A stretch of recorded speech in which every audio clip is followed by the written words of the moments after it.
The devotion is out of 1 Corinthians chapter 13. I'm just going to read out all chapter 13. It's 13 verses. 1 Corinthians chapter 13 says, "If I speak in the tongues of men and of angels, but have not love, I am a noisy gong or a clanging cymbal.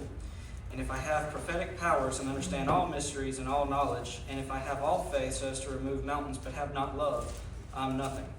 If I give away all I have, and if I deliver up my body to be burned, but have not love, I gain nothing. Love is patient and kind. Love does not envy or boast. It is not arrogant nor rude. It does not insist on its own way. It is not irritable or resentful. It does not rejoice at wrongdoing, but rejoices with the truth.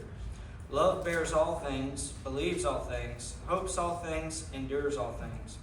Love never ends. As for prophecies, they will pass away. As for tongues, they will cease. As for knowledge, it will pass away. For we know in part, and we prophesy in part. But when the perfect comes, the partial will pass away. When I was a child, I spoke like a child. I thought like a child, and I reasoned like a child. When I became a man, I gave up childish ways. For now we see in a mirror dimly, but then face to face. Now I know in part, then I shall know fully, even as I have been fully known. So now faith, hope, and love abide. These three, but the greatest of these is love." Amen. That's right. We see love everywhere, whether it's in TV or if we hear people say it in public to each other, or if we read it in a book, or maybe someone says, "I love you" to us. But what exactly does loving someone mean? What is true love? Well, we just read it right there in verses 1 through 3. The summary of this is, in everything we say, we must show love. In all of our knowledge and with all of our faith, we must also still have love. And included in our generosity, we must also show love.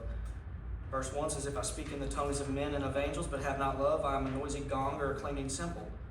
So if we speak without love in our intents and in our minds, we're not really speaking at all. We're just making noise. Verse 2, "And if I have prophetic powers and understand all mysteries and all knowledge, and if I have all faith so as to remove mountains, but have not love, I am nothing." So with all of our faith that we have, strong, weak, in the middle, whatever it is, we must have love within that faith. We must have love in our knowledge. We can know everything about the Bible. We can know everything about anything there is to know. But if we don't have love, it's meaningless. Our knowledge doesn't mean anything. Verse 3 says, "If I give away all I have, and if I deliver up my body to be burned, but have not love, I gain nothing." So even if we're so generous as to give away all of our possessions to the needy and give away everything that we have to the ones that need it more than us, but we don't have love in our hearts, if we do it for ourselves or to make ourselves look good and not out of the goodness and the love of our heart, it's worth nothing. The first part of verse 4 says, "Love is patient and kind."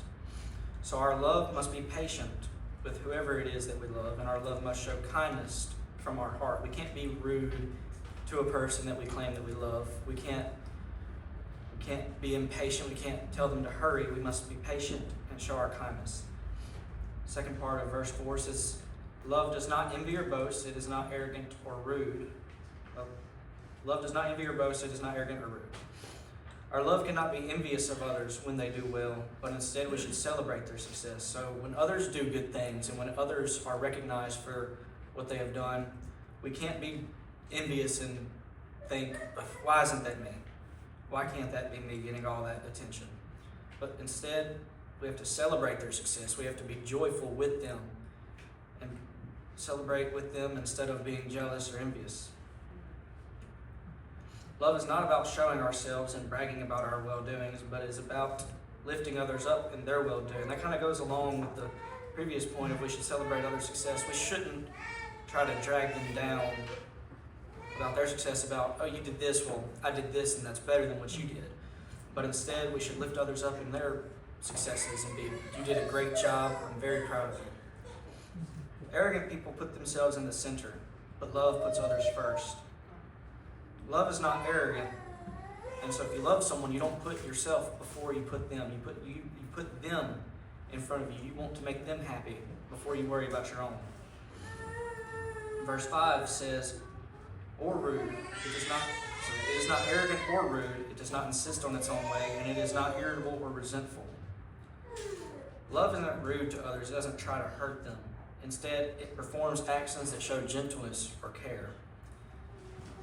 Love does not focus only on itself and what it wants. It doesn't insist on its own way, but instead it's what others want before it.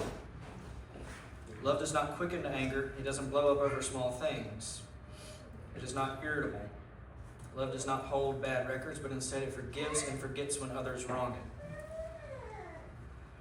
Verse 6 says, it does not rejoice at wrongdoing, but rejoices with the truth.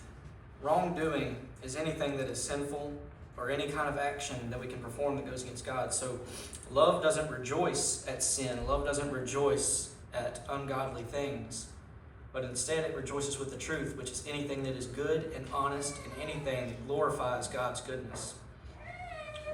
Verse 7, love bears all things, believes all things, hopes all things, endures all things. So if love bears all things, we bear the burdens of others that we love on our shoulders. We help them through what they're going through. And love trusts before it has suspicions. It believes all things.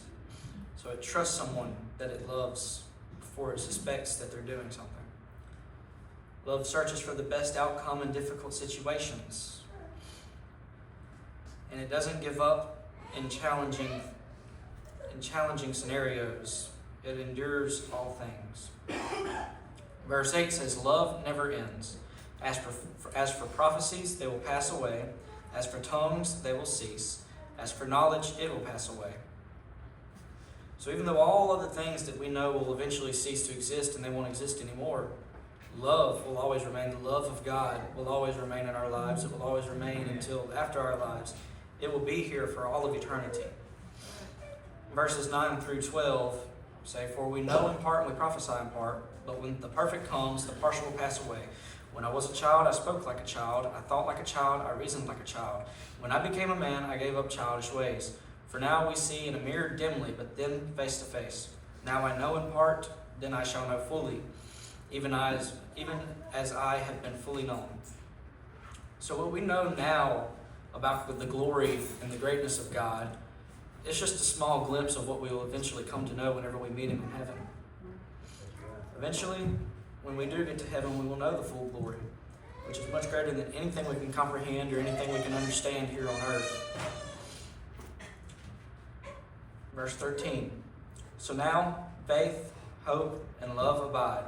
These three, but the greatest of these is love. So without love, everything else that we have within us is nothing. Love is needed in all things to be anything at all. Paul writes in 1 Corinthians chapter 13 about what true love is and how we can show it to others in our lives. He also is talking about the love of God as patient and kind. Our love from God does not rejoice whenever we sin, but instead it rejoices whenever we follow Him and whenever we please Him. He explains to us the importance of love in everything that we do. He sets an example for us to follow of how we should show our love to others. We should follow this example, this guide that Paul sets for us, and love others as Christ has loved us.